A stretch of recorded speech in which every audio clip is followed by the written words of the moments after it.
The bell above the door to Eloise Paris, the famed boutique known for serving the city's wealthiest clientele, chimed softly as Sandra Bullock walked in. The sound was delicate, like everything else in the boutique, as if carefully curated to maintain an air of exclusivity and elegance. Marble floors gleamed under crystal chandeliers that cast delicate rainbows across racks of haute couture dresses. Ornate velvet chairs sat invitingly in corners meant to encourage shoppers to linger, but only if they belonged. The boutique was a palace, a shrine to wealth and status, and it knew its worth. So did Helena Durand, its manager. Helena, a tall, poised woman in her early 50s, was every bit the boutique's living embodiment. With her sleek French twist and a wardrobe that could rival the runways of Milan, she had cultivated the perfect image for her role as gatekeeper of Eloise Paris. She had a keen eye for discerning the right kind of customers, those worth her attention and those who ought to leave quietly.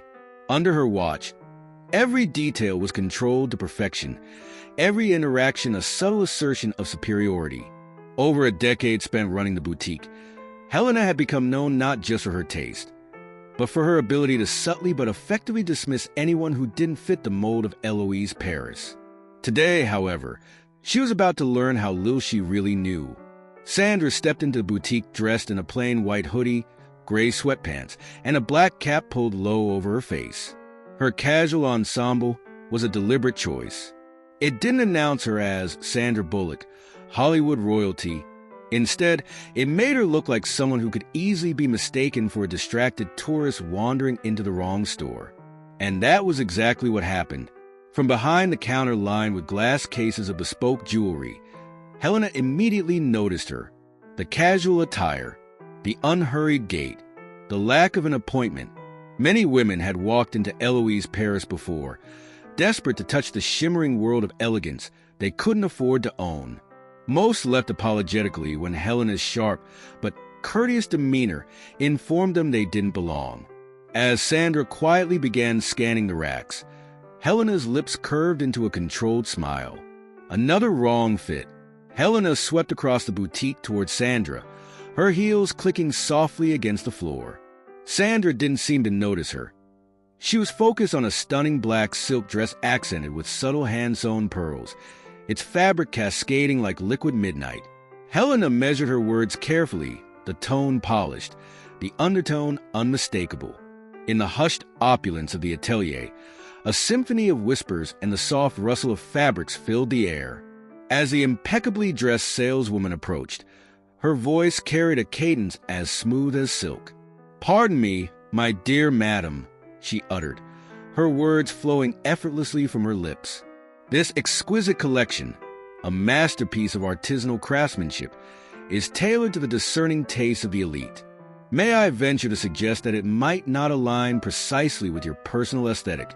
A hint of condescension tinged her voice, a subtle inflection that suggested a gulf between the refined clientele the boutique catered to and the woman who stood before her. Her eyes, a cool glacial blue, scanned the customer from head to toe, their gaze lingering briefly on her attire, which hinted at a more modest background. With a practiced grace, the saleswoman extended her hand, a gesture that was both inviting and dismissive. "Allow me to guide you towards an array of garments that better reflect your own unique style. Our ateliers offer a wide selection of ready-to-wear pieces that may prove more suitable to your sensibilities." Sandra turned to her, her expression unreadable. "It's beautiful, isn't it?" she remarked, fingering the delicate sleeve of the dress.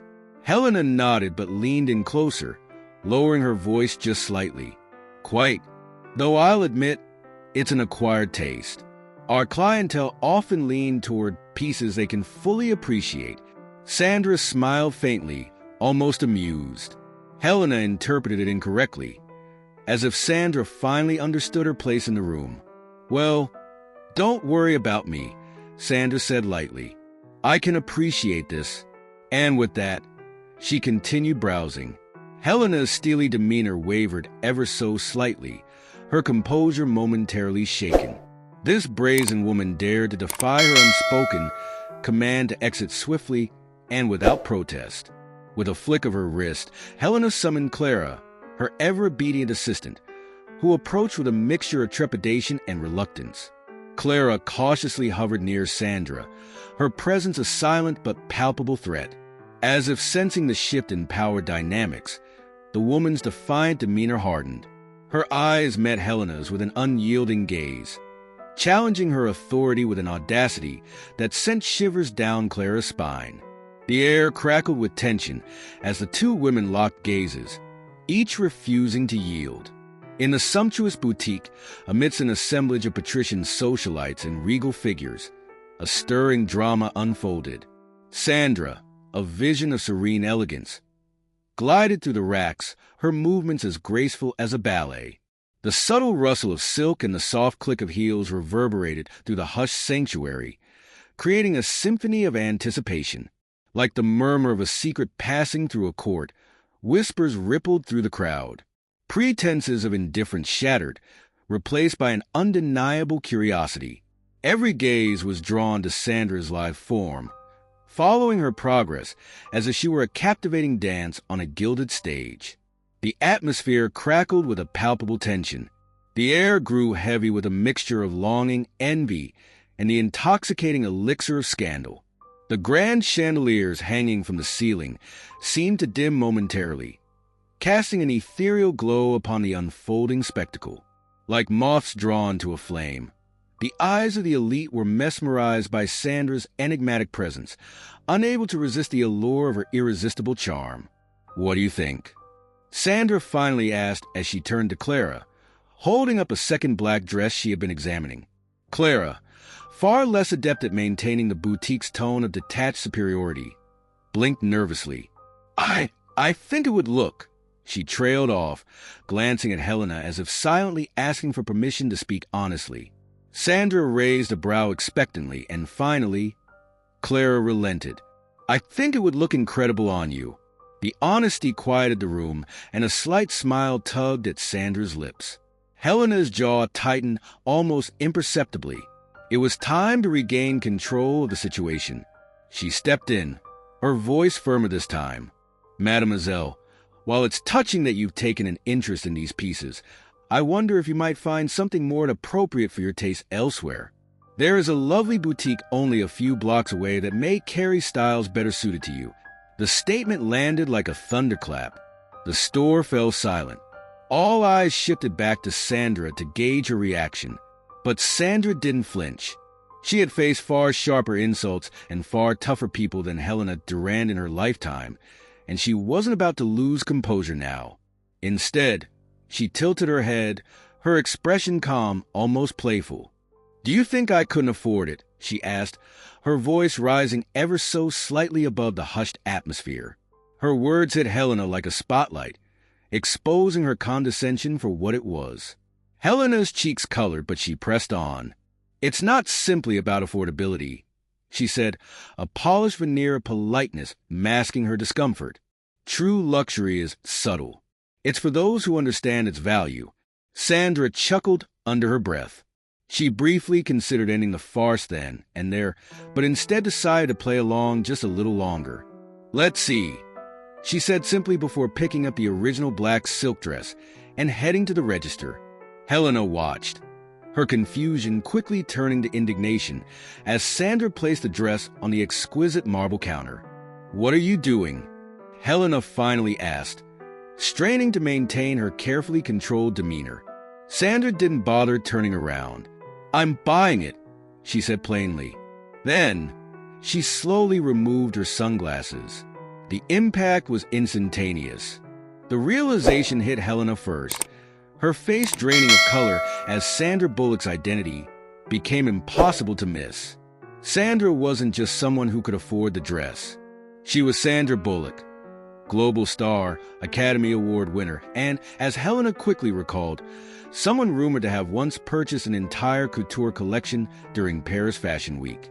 She wasn't just rich, she was elite.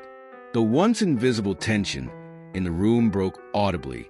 Gasps rippled through the boutique as the other VIP shoppers, suddenly eager to distance themselves from Helena's behavior, watched the scene unfold with barely concealed delight. As if perfectly orchestrated, The boutique's front door chimed again. Heads turned as Keanu Reeves walked in, dressed characteristically in a casual blazer and jeans. Keanu exuded the quiet charisma that had made him an icon. The electricity in the air shifted as he spotted Sandra and approached without hesitation. "Sandy," he greeted warmly, pulling her into a genuine embrace. The gesture immediately confirmed what was already clear, that she belonged here far more than anyone else. Helena stood frozen, her once dominant demeanor now a pitiful shell. Somehow, in just a few moments, the boutique's reputation, her own authority, and her carefully cultivated identity had crumbled. Keanu glanced around the room, taking in the tension, the nervous glances from the staff, and the icy smile on Sandra's face. "I hope they treated you well," he said, his voice calm but deliberate. Sandra met his gaze, her smile widening. "Oh, yes," she replied, the irony unmistakable. "They were unforgettable." One of the VIP shoppers, emboldened by the scene, turned to her companion and muttered pointedly, "If they treat Sandra Bullock like this, imagine how they treat the rest of us." The comment, though quiet, was loud enough for everyone to hear. Several other shoppers murmured in agreement. The damage was done. Sandra placed the dress back on the counter instead of completing the purchase. She turned to Keanu with a light-hearted smile. "Shall we?" Keanu, ever the gentleman, nodded, offering his arm as they walked out together. The boutique door chimed once more as they left, leaving behind a silence so complete it was deafening. Helena stood motionless amidst the ruins of her once pristine domain, her mind racing with the implications of what had just happened. The whispers around her grew louder, tinged with disdain. For years, Eloise Paris had cultivated an image of exclusivity, but in an instant, it had been revealed for what it truly was, a facade of arrogance hiding insecurity. The illusion had shattered, and there was no salvaging it. The boutique would forever be remembered not for its elegance, but for the day it underestimated Sandra Bullock.